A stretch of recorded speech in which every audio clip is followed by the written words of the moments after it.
আসসালামু আলাইকুম বন্ধুরা, আশা করি সবাই ভালো আছেন। আমাকে অনেকে জিজ্ঞাসা করেন যে আমরা আমাদের স্বাস্থ্যের জন্য কাঁচা ছোলা ভালো না রান্না করা ছোলা ভালো।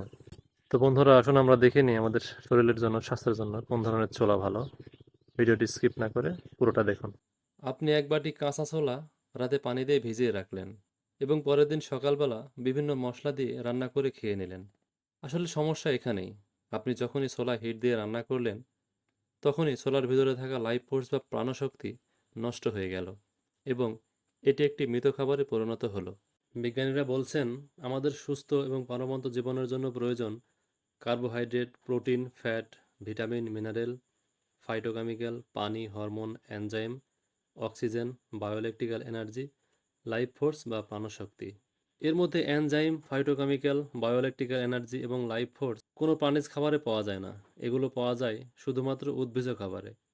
কাঁচা ছোলা আপনি পানিতে ভিজিয়ে রাখার পর হালকা গায়ে পানি রেখে 2-4-5 দিন রেখে দিলে ছোলা অঙ্কুরিত হবে। অঙ্কুরিত হওয়া মানে সেখান থেকে একটি গাছে পরিণত হওয়া। বিজ্ঞানীরা বলছেন এই যে লাইফ ফোর্স বা প্রাণশক্তি, এটাকে আপনি কোনোভাবে পরিমাপ করতে পারবেন না, কোনোভাবে দেখাতে পারবেন না, শুধু অনুভব করতে পারবেন।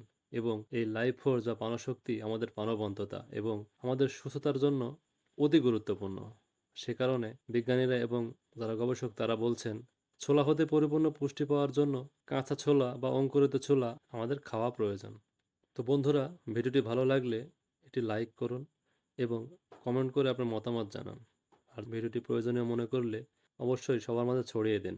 নিজে সুস্থ থাকুন এবং সুস্থতার বার্তা সবার মাঝে ছড়িয়ে দিন।